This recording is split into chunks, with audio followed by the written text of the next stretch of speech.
Ya, guru ngaji perkosa 12 santriwati layak dihukum kebiri. Untuk membahasnya sudah bergabung bersama kami paman dari salah seorang korban melalui sambungan telepon. Dan kami juga akan terus menghubungi Kepala Kejaksaan Tinggi Jawa Barat, Asep Mulyana. Namun kami baru tersambung dengan paman salah seorang korban, ada Pak Hade. Selamat sore Pak Hade. Selamat sore. Ya, Pak, sebelumnya kami mengucapkan turut prihatin atas peristiwa yang menimpa keponakan Anda. Pak Hade, kalau boleh bercerita bagaimana awal mula keluarga mengetahui keponakan Anda telah menjadi korban kejahatan seksual di pondok pesantren?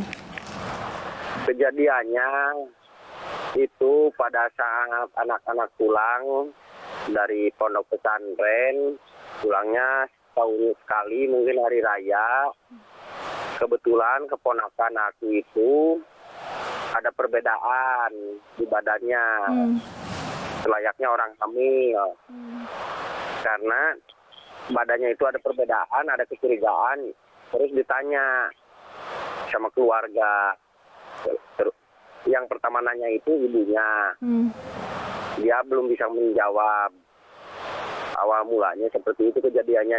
Terus hari keduanya, habis hari raya, ditanya lagi sama keluarga, kamu harus bilang kejadian itu seperti apa supaya anak-anak yang lainnya nggak menjadi korban. Dia itu nangis, terus bilang takut-takut, baru dia ngomong ada kejadian bahwa korbannya bukan hanya dia. Itu Bu, awal ceritanya. Iya. Berapa usia kehamilan keponakan Anda saat diketahui oleh ibu korban? Itu kurang lebih 7 bulan lah, 7 bulan.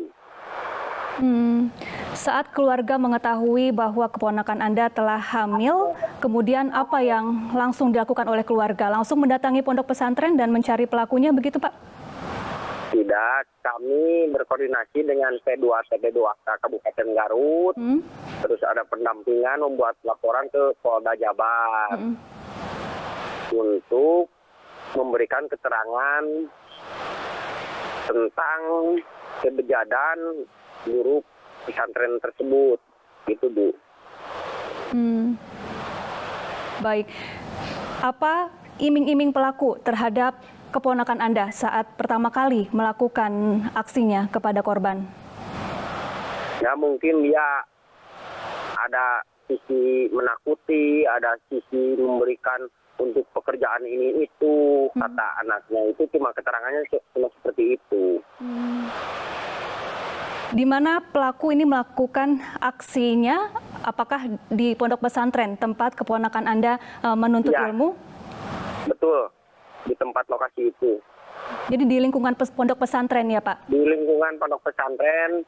Jadi pas hari kejadian ke keponakan itu, dia itu disuruh jangan dulu pulang. Yang lain udah pada pulang, dia belum pulang, terus melakukan hal bejat seperti itu. Saat aksi itu dilakukan di pondok pesantren, jadi tidak ada ustadz-ustadz lainnya atau pengurus pondok pesantren yang curiga atau mengetahui aksi tersebut dilakukan, Pak? Kalau masalah itu saya kurang tahu karena dia tidak memberikan keterangan dan saya juga tidak menanyakan ada yang tahu atau enggaknya.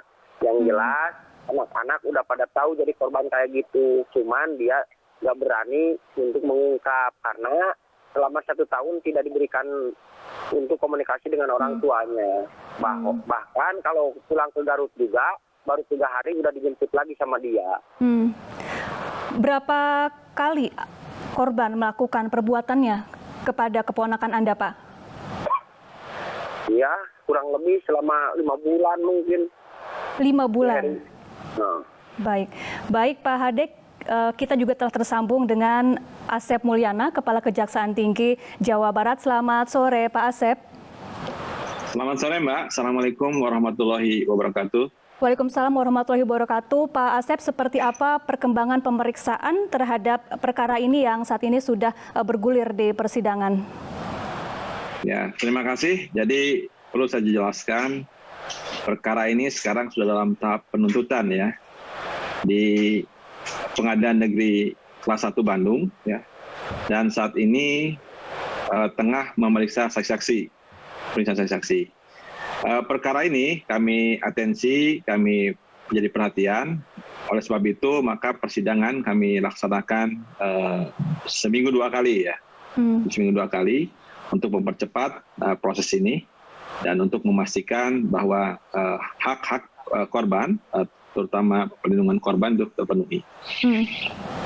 Ya, dari pemeriksaan saksi-saksi ini, pelaku ini melakukan aksinya sejak tahun 2016, artinya sudah 5 tahun. Bagaimana kemudian aksi ini bisa tertutup rapi dan kemudian akhirnya bisa terkuak? Ya, jadi dari fakta-fakta persidangan yang kami peroleh dari laporan tim jaksa penuntut umum, memang si terdakwa ini melakukan pengancaman, ya, dalam artian, dan ada juga di sisi lain ketakutan dari pihak korban untuk melaporkan kejadian ataupun praktek-praktek tidak baiknya, ya, dalam kerangka menggunakan label lembaga pendidikan yang dipimpinnya itu tadi. Nah, ini baru terkuak. Ada salah satu kemudian orang tua korban yang kemudian melaporkan pihak berwajib bahwa di lembaga pendidikan tersebut, ya, ternyata juga tidak hanya semata-mata mengajarkan, ya, pelajaran-pelajaran, tetapi juga ada juga praktek-praktek yang dalam artian konteks kejahatan seksual di sana dalamnya itu. Ya, ada 8 korban yang hamil hingga melahirkan. Kemudian bagaimana hal ini bisa tertutup rapi dalam kurun waktu yang begitu lama? Tidak adakah orang tua korban atau teman korban maupun pengurus pondok pesantren yang mencurigai hal ini saat peristiwa ini terjadi? Ya, jadi memang kalau kita melihat, Mbak, ya, dari saya katakan tadi proses pemeriksaan di persidangan tadi, memang kepiawaian terdakwa itu menutupi perilaku bejatnya ini, ya. Jadi ada kamar khusus misalnya yang kemudian hanya terdakwa sendiri yang bisa masuk akses ke sana. Ada kemudian juga bagaimana terdakwa tanda kutip mengancam, ya, si korban ini untuk kemudian menyampaikan ataupun memberitahukan pada pihak-pihak lain. Nah, oleh sebab itu kemudian itu tadi praktek itu bisa berlangsung dan ternyata tidak hanya kemudian di rumah ataupun di tempat-tempat yang dilakukan lembaga pendidikan, tapi juga bahkan dilakukan di tempat-tempat lain, di apartemen, kemudian di beberapa hotel, ya, yang nampaknya juga itu menjadi salah satu modus daripada terdakwa untuk menyembunyikan ataupun menutup rapat daripada perbuatan bejatnya tadi. Ya, benarkah kemudian bayi-bayi yang dilahirkan para korban juga dieksploitasi pelaku untuk mendulang sumbangan? Ya, kami sudah saya katakan di berbagai kesempatan bahwa di samping kami melakukan proses penuntutan, ya, di persidangan tadi, kami juga melakukan dukungan intelijen, ya, dalam artian saya mintakan Asintel untuk kemudian mengumpulkan data, informasi, ya, melalui kegiatan pool bucket tadi dan kegiatan dukungan intelijennya ini, ya. Dan memang kami memperoleh informasi bahwa ternyata di samping saya katakan tadi ada eksploitasi seksual dalam artian pemaksaan tadi, juga ada kemudian eksploitasi ekonomi. Misalnya kami dapat informasi ada juga pihak korban, ya, anak-anak korban itu yang kemudian misalnya mendapatkan BOS, ya, sumbangan BOS. Ternyata masuk ke rekening, dicairkan, setelah cair itu kemudian diambil oleh si terdakwa.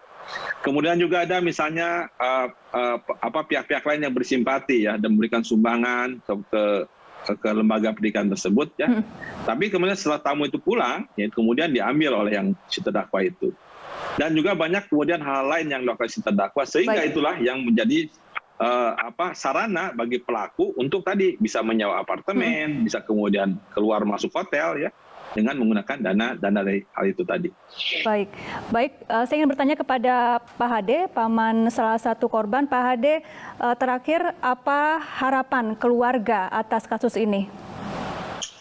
Harapan saya sebagai keluarga mungkin ada sisi perhatian tentang hukum untuk yang optimal untuk dakwaan tersangka tersebut, karena mungkin kami sangat merasa dilecehkan ataupun dirugikan secara fisik maupun moral anak-anak yang ada di kampung ini. Mudah-mudahan Bapak Kejati Pemprov Jabar mungkin bisa mengabulkan harapan kami sebagai keluarga. Itu aja mungkin yang terakhir dari saya.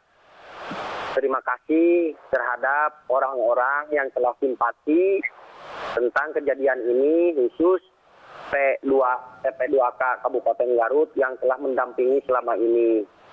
Sampai prosesnya, alhamdulillah, begitu memuaskan lah secara pelayanan dari pihak kepolisian waktu laporan saya ke Polda Jabar.